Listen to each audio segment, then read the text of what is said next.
predictions and breakdown. Lucas Duplessis versus Kamaru Usman. Better known as UF Cock. First fight, Barbosa versus Melisano. Melisano didn't really do much in her last fight. She lost the first 2.5 rounds. Opened a massive cut on her opponent's forehead. And won via doctor stoppage. She didn't really win any moments in the fight at all. She didn't really do much at all. Didn't throw any kicks. Didn't really throw anything to the body except for maybe one body kick. I don't know if she threw 3 punches to the body.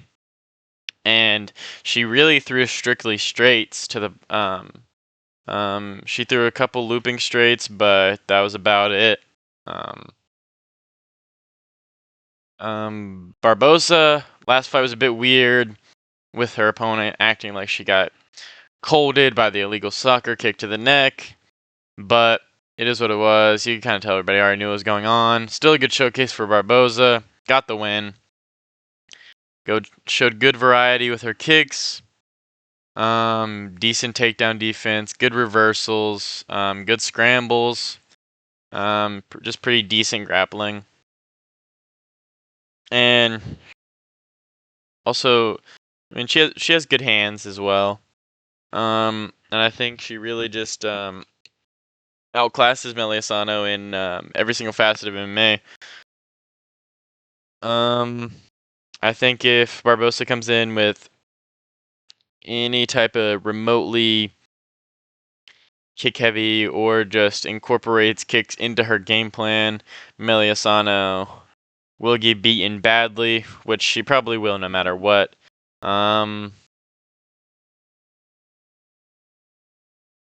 think Barbosa will probably get it done here. Round 2-3 TKO.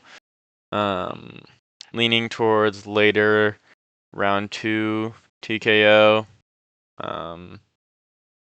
Melisano is just not UFC caliber. And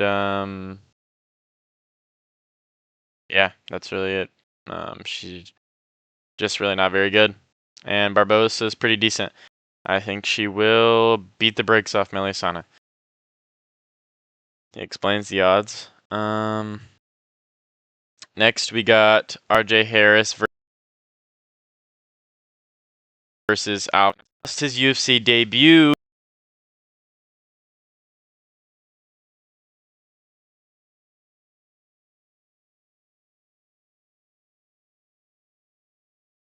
to Alvin Haynes has a lot of bad habits. He will just lunge in into boxing range. Sometimes he'll throw a jab and then just run in there, but the jab's nowhere close to anybody. No one's hesitating on it. He just throws a jab and then throws a punch with it as he lunges in. Nothing before. Got popped doing so. He has a decent overhand. He will feint the overhand, shoot the takedown. Really only goes for singles. Pretty much never, ever gets the single. But if he ever does, his opponents just shrug him off, turn into him, stand up. And they are pretty much pointless. He has an alright head kick that worked against bums in LFA. But RJ Harris is going to be 6'6", a 4-inch height advantage here. He's going to have a reach advantage. And RJ Harris can actually put together combos. He can counter in the pocket. In LFA, you know, he kept up with a pretty decent Muay Thai guy against the cage, clinch wise. I mean, he didn't do much, but he held his own. He's got a decent standing ghillie, but that's just because he's big and strong. It probably won't work against any really big heavyweights like Alvin.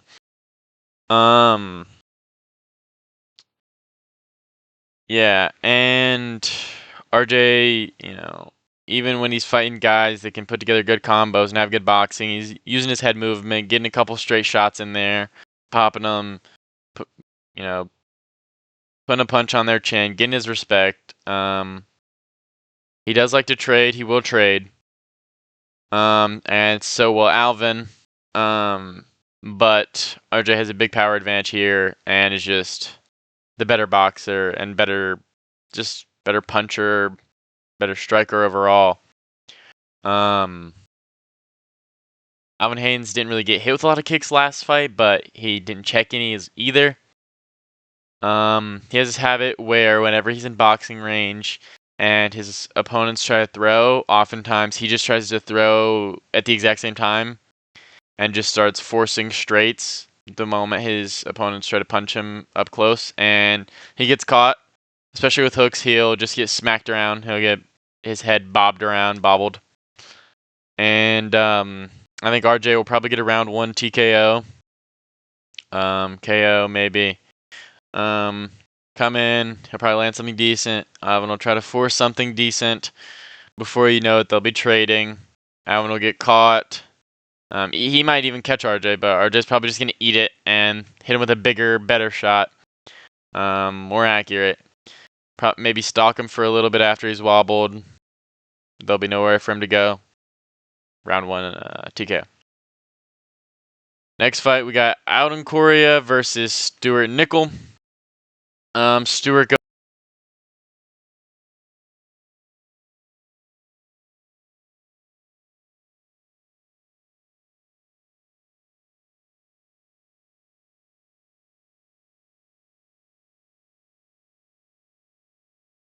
goes in there. He's got good clinch work, great clinch knees, good break elbows from the clinch as well. He's got good boxing. You can tell he gets a lot of rounds in with Joshua Van. You can tell he trains with Joshua Van. He's got good boxing. He's got those nice combos. He'll touch the body, not too much, just enough to let you know about it. But when he goes to the body, he'll sting you to the body. When he throws to the body, he throws nice and he throws good and it lands. And he has some nice throws. And just trips from the clinch against the cage. And a lot of his mechanisms, even just the simple stuff that he likes to use to get takedowns in his fight, Stewart's very susceptible to, even it's just his past couple fights. And it really probably couldn't be much easier for Alden to take him down. I think he'll, maybe land a good combo or two. He'll back him up, get the clinch just because it's right there. Maybe throw a knee or two, hit him with a good elbow, toss him, finish off the ground and pound from there.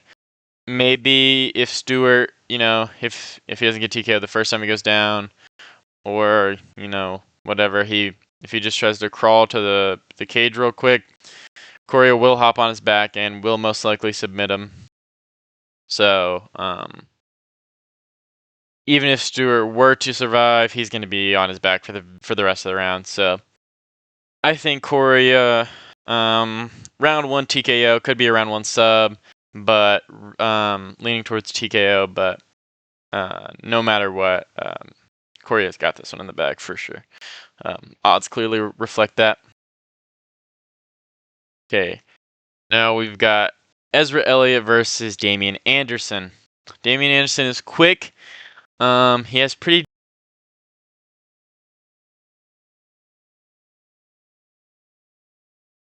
decent hands.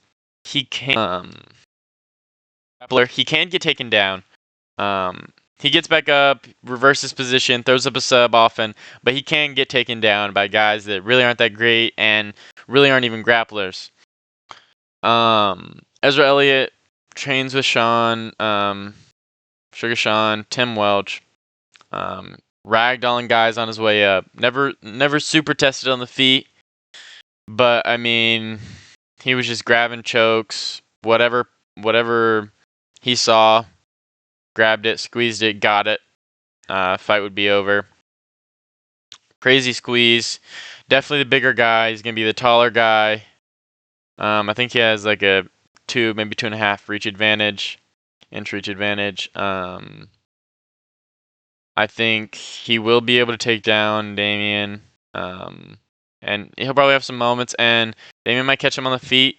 Not anything too crazy, just something that really showcases his speed, because Damian is kind of a bantamweight, and Elliot's much closer to a real featherweight, even though they both fought at bantamweight, but Damian has fought at bantamweight more, I believe. And I just think Ezra will get it done.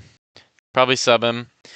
If he really gets any type of sub remotely locked in, it'll probably be over for Damian. I think he'll come out aggressive, but not as aggressive, because he knows this is a guy better than he's fought previously. I think once he settles into the fight, I think he'll probably get a round 2 sub. Probably open it up with some ground and pound. Most likely a choke. And yeah. So Ezra Elliott, round 2 sub. Could be a round 1 if he just comes out aggressive and ragdolls him, but I don't think Damian Anderson's that bad to get subbed that easily off rip. So, yeah, Ezra Elliott, round 2 sub. Next fight, we have Levi Rodriguez Jr. versus Felipe.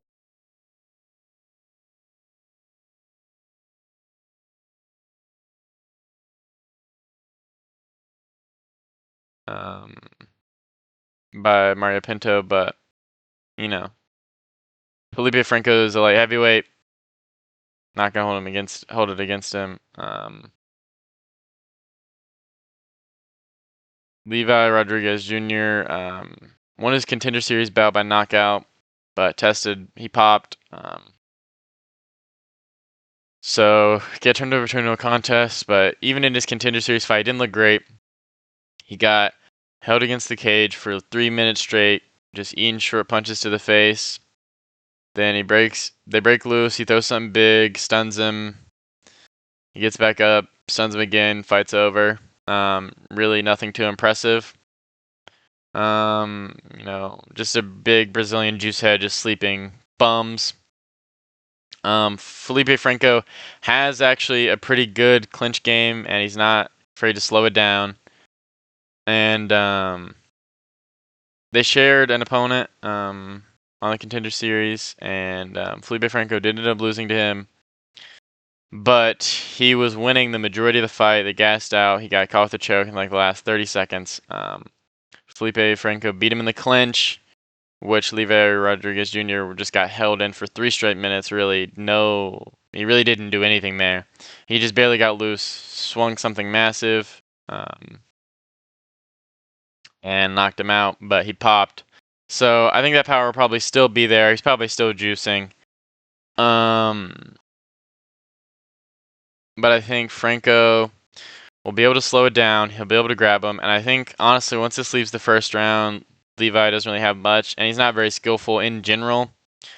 So I think Felipe Franco will win the decision. He might smudge him a little bit. It might be a little boring, but I got Felipe Franco by decision here. Next fight, Jean-Paul versus Steele. Cody has great grappling. He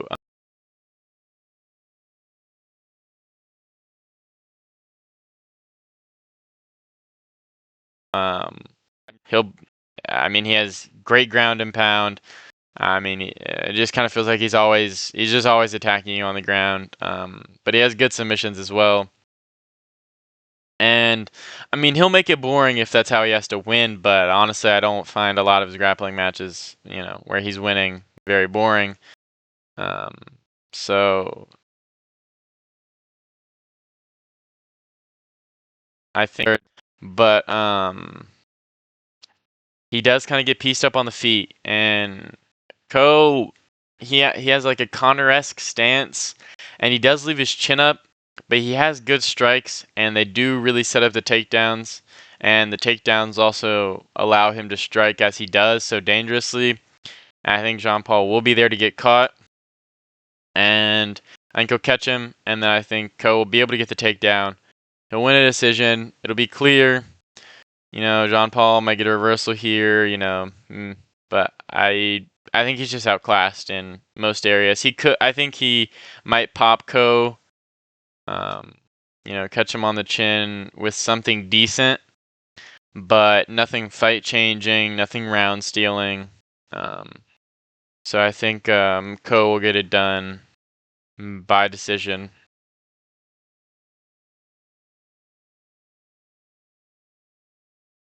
Okay. Austin Bashi versus this is a good fight. Honestly, this is probably one of the hardest fights for me to pick on.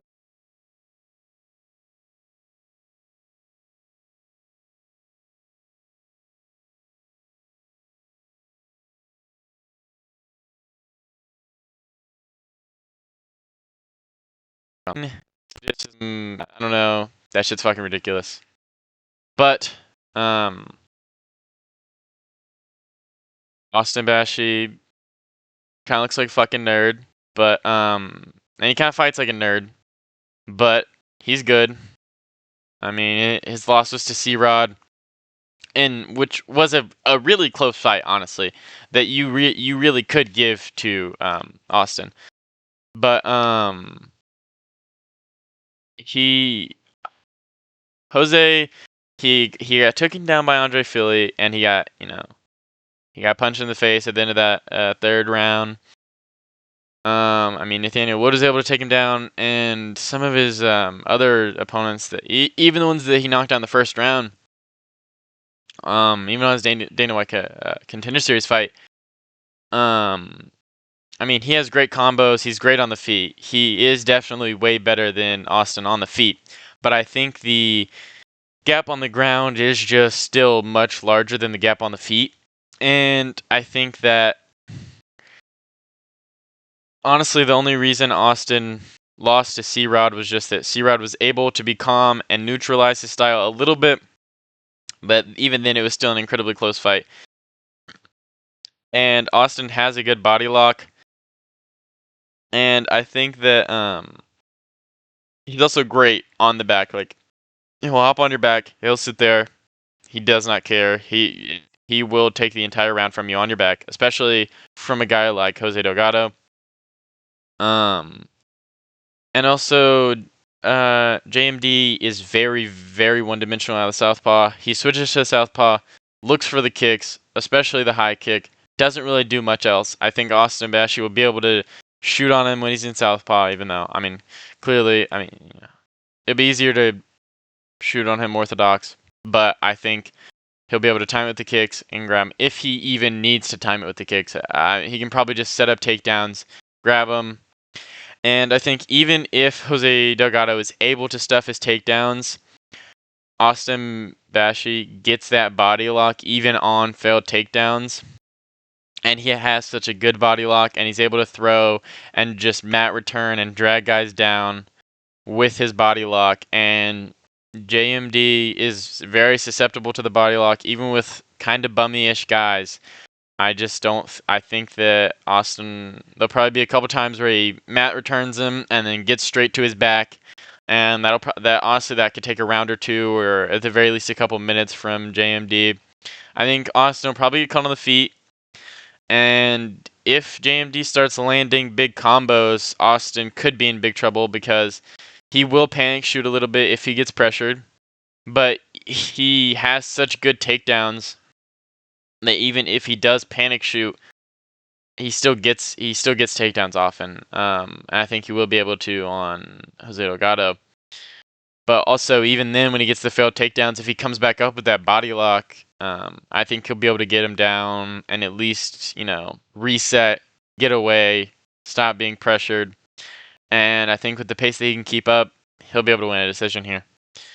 Honestly, I could see Jose getting a little, if he thinks he's down late, I could see him making a mistake and maybe getting subbed late, but I think Bashi here by decision. Honestly, he could come out and get a really quick sub, but I think Jose's better than that. So I think Bashi by decision. Yeah, that's my final pick. And then to open the main card, we have Tommy McMillan, Alberto Montes.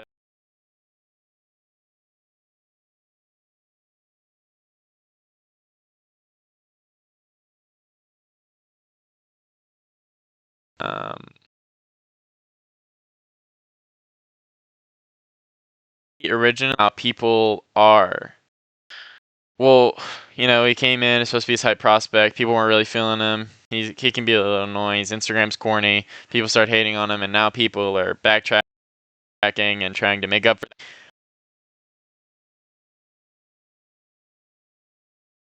And he has a good sprawl. I mean, he's got a decent front choke threat, and he just kind of waits. He kind of waits to get punched in the face to make any sort of adjustment, and even then, he doesn't really make a lot of adjustments. Like his Dana White Contender Series fight, that was fun to watch, and it was great, and he won. But I think it was just too difficult, and he got a gimme matchup in his UFC debut, and even then, he kind of still chased the guy around for a little bit, and he got caught a little. And I think Alberto Montes, he's good on the feet. I think if he gets in close, he'll be able to, Tommy McMillan. And when he gets close, he'll kind of punch down at the chin. Like he'll really punch down at that right straight and if he clips that, he'll catch a guy right on the chin and it'll be bad. He has good combos. Obviously he has that disgusting Darce Anaconda. The squeeze and the crunch on that is just disgusting. He has good rear kicks. He has a really good rear front kick, and to the body, he'll throw it jumping, and that gets a lot of guys. And I think even if he times that good, if he times a perfect a jumping rear front kick to the body of Tommy, while he's shooting over, throwing that big rear right, a big rear hand, and kind of dips his head after. I think that could really, really stun him to the body. And also, I still think that Alberto will be able to get him down. And I think his ground game is just better. I think Tommy has good wrestling, but once he gets into the grappling, I don't think it'll be nearly as high level. Not that he's insanely high level or anything. And also, just if Alberto gets anywhere near Darce setup, it's pretty much over for you. And yeah, I think Alberto might catch him with something to the body, close in, take him down, take advantage of him while he's a little stunned. No Conor McGregor. And I think he could walk away here with a round 1 sub or a decision where he gets close to finishing him a couple times, and he still gets caught on the feet. But yeah. So I think Alberto Montes round 1 or 2 sub, but a decision I think isn't far-fetched at all. I think if it goes to a decision, I think it'll be Alberto, but I mean, at the end of the day, it's Tommy McMillan. He could just drop him, and that could be that. Next fight, we have Tabitha Ritchie versus Fatima Klein.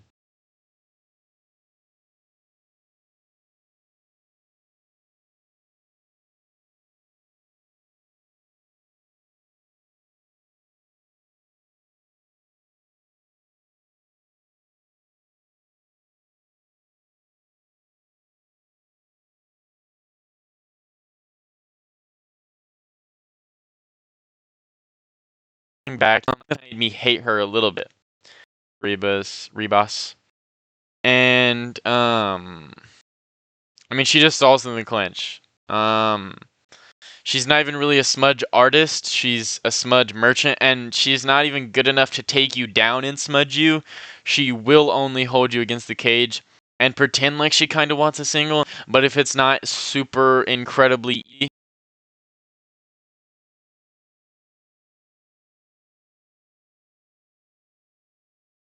she will. I think Klein is just too good for that. I mean, she looks like she just comes off skilled. Like if you watch her,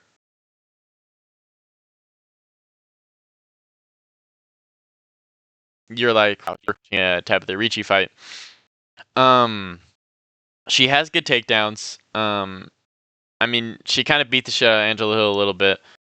Had some good takedowns on her when Tabitha Ricci couldn't really do shit. I mean, I know Klein fought her a little bit after, but it was like what one, maybe two fights in between for Angela Hill. She's like a year older. She has a good head kick. She does look a bit more lesbian, especially when her sides are shaved, so that also gives her a pretty big advantage here. I mean, Tabitha Ricci does push a good pace. But I mean, if she can't get the clinch, she's fucked. And if she's not able to just push Klein against the fence, I mean, she's at a striking disadvantage. She's at a reach disadvantage. She's at a height disadvantage. She's definitely at a grappling disadvantage. So, if Tabitha if Tabitha Ricci is not able to just commit an act of terrorism against the sport of MMA, then Klein will come out with a very clear victory here. Probably a decision. She might stun her a time or two, but nothing too crazy. Mix in some good takedowns. She'll probably get held against the clinch for a couple moments, but I think she'll be able to get out of there. And honestly, she's good. She doesn't have like insane throws or anything, but just based off of how Rebus was able to do Ricci, I think she could get some trips, even when she's pressed against the cage, with double overs. And she has good elbows as well, good ground elbows. So hopefully we see Tabitha Ricci get the shit beat out of her. Because I'm still pissed that I had to watch multiple of her fights back to back to back to back. Again. Alright. Next fight, Chase Hooper versus Mitch Ramirez. I cannot fucking believe that Chase Hooper is closing as an underdog once again.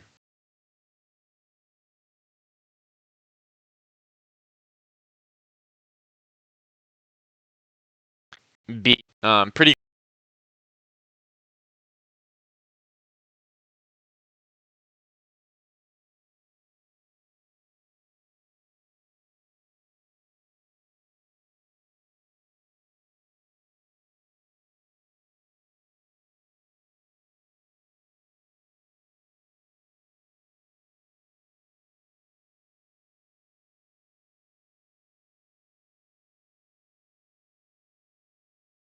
clearly, but somehow rear and likes to throw. He just throws there. And really any opponent that has any type of eyes in their fucking head can circle away from those and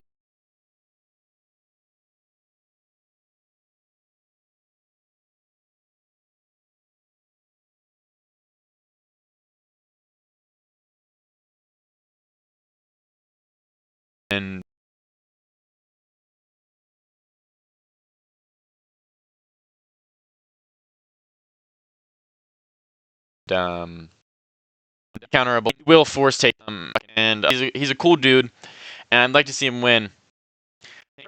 Those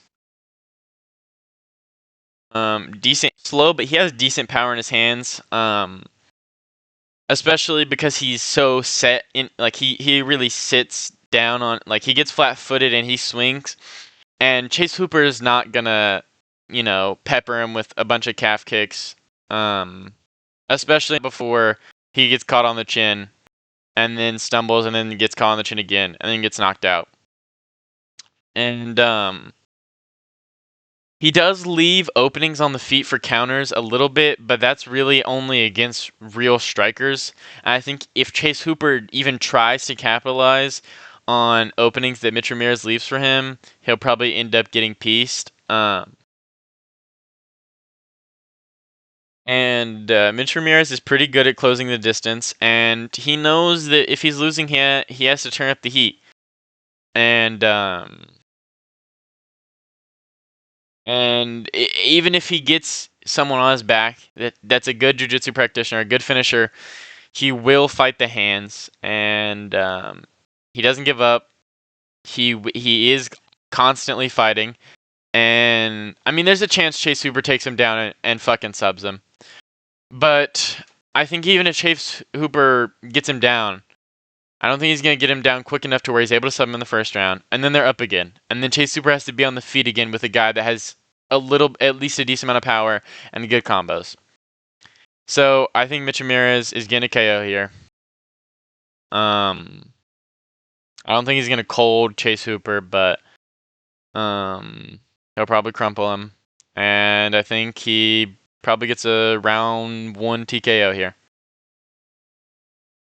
I do love Chase Hooper though, but Mitch Ramirez he's kind of a dog, and he's cool. He used to do heroin. Not that makes him cool, but his story's cool.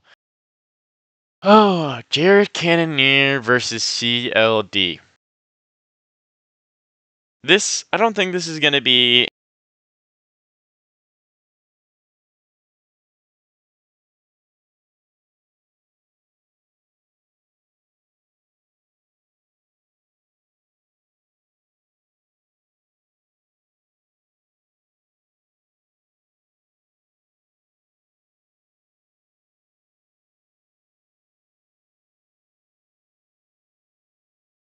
And insane. I mean, CLD, he has the MVP-esque style, but he takes more risks, and he actually fights. And he has good combos. He has good extended combos. Little 5 pieces. I mean, he's semi-powerful. And I mean, I don't really think there's a big takedown threat. I think Jared Cannonier might shoot a takedown or two, but I don't think he'll get him down. And even if he does, I think CLD will be able to get up. Because, I mean, Jared Cannonier was able to hold down MVP, but MVP really does not seem like he can get out from under anybody. And he also, I don't think he's incredibly urgent because he knew he won the first 2 rounds. Fuck MVP. But, yeah, I think CLD he'll catch him. He'll probably catch him big. He'll probably stumble on him, and we'll all be like, fuck, come on, Jared Cannonier, shit. And I'll be a little sad, but he probably won't get finished. I think he might eat a lot of kicks here. And I think CLD will win this by decision. It'll be clear. I think it might be 30-27, 30-27. One judge has it 29-28 or something. Or maybe it's just a 29-28 all over the board. But I got CLD by decision. Dricus du Plessis versus Kamaru Usman.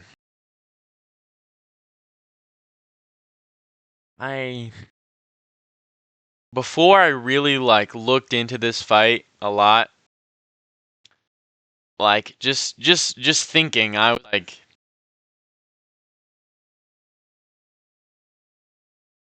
but honest. Okay, DDP is gonna be a bit bigger than him, and I think he does have a leg reach advantage, and he obviously has way better kicks, and he has better combos on the feet.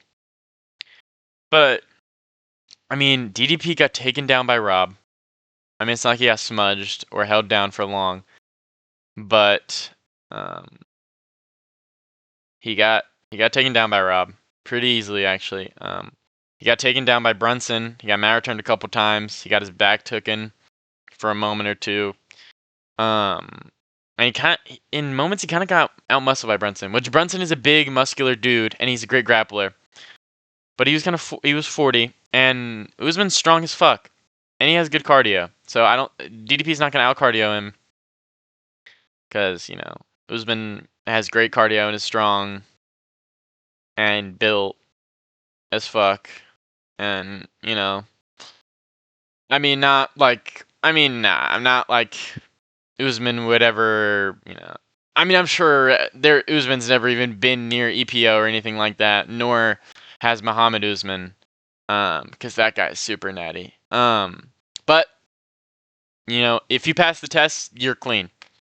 So, and I just think, listen, DDP was able to get taken down and controlled by Hamza, but I really don't even think that needs to be factored in that much when looking into this matchup. I think that if you see the way Kamaru was able to handle Hamza, and it's just, if you just look at the way they're able to handle the same grappler and just the same, not even you just see it as both of them handling Hamza, but just both of them how they handle high level grapplers. Kamaru Usman obviously did better, which obviously it was under different circumstances, clearly. But he was able to deal with the size of Chimaev, who is a massive middleweight who needs to move up to light heavyweight. So I don't think he's just gonna get bitched around by DDP, just because DDP is a big middleweight. I think, Usman will probably be slightly bigger than we saw him at welterweight, but like you're not gonna be like, wow, holy shit, like Usman fucking bulked up. I don't think there'll be much of a difference, but he was not a small welterweight by any means. And he's just strong as fuck, even for just his size. And I don't think DDP will really have a cardio advantage here. I don't think he'll have a big cardio advantage, if any, really. And DDP gets jabbed up in pretty much all of his fights, which he did fight Izzy, and he did fight Whitaker, and he did fight Strickland. But Usman has a great jab, and a powerful jab. And I think DDP will get hit with those straight shots, and, kind of like when he's backing up, high guard, Usman will be able to hit him with those jabs, hit him with those straights, and, if he wants to run a lower guard, the jabs and straights will be there. And also, when DDP runs that real high guard that he likes to do, which Usman I think will be able to just split with his powerful jabs and straights, which he has, one of the best. It's right there for Usman takedown. Even if you have good takedown defense, you can't stop Usman from taking you down. And it might be a little boring. But Usman's gonna jab him up. He's gonna push him back a little bit, and once he gets the chance, he'll scoop his butt, he'll collect his legs, and that'll be a round. I think DDP will be able to get up a time or two probably. Because I'm sure that's really what he's been working on a lot since the Hamzat fight. But I don't think the improvements will be there. And also, you can only just improve your overall grappling so much without, you still have to. Usman is Usman. There's really only so much you can do. Usman only has to land 3 takedowns to win a 48-47. If you're not doing the perfect things, you will never get out from under Usman, especially if you're near the cage. Because even, if you're in the middle, Usman's going to sit there, flatten you out, punch you. But if you're near the cage, you'll build up, he'll yank you down. You'll build up, he'll give you a soft little punch, collect your legs, have you crouched on the cage, grind his bald ass head and shoulders right into your face. And I just don't think DDP will be able to do that much on the ground. Though, on the feet, I think DDP will have an advantage because, he has those long combos, he has those hooks, he's going to be able to swing and hit Usman with those hooks, and he's going to land good kicks on Usman. But DDP has good cardio, and he can last a while, and he can outlast guys, but I don't think that'll be nearly as big of a factor when Usman has good cardio. And a lot of times DDP's cardio is just better than who he's fighting because he can keep up with that pace better than people, not because he has he has great cardio. But not just because he has some superhuman cardio, he's pushing a pace and his opponents can't keep up, and he can keep up, a little more. It's not like he's never tired. But also DDP is great at giving the illusion of that he's tired when he's really not fighting much, worse or slower or less intelligent or throwing much less than when the fight started. He does seem to throw the kicks and just longer combos less as the fight goes on, but I mean he does get tired, but that's one of the first things he seems to stop, and that's going to be his best weapon against Usman. So, I think Usman wins the decision here. And Usman, he's a pretty big underdog here, so I think cash out on Usman decision. That's me. Um yeah. But thank you any and everybody who watched. Appreciate you sticking through the whole first Mac Daddy card breakdown and predictions. Peace.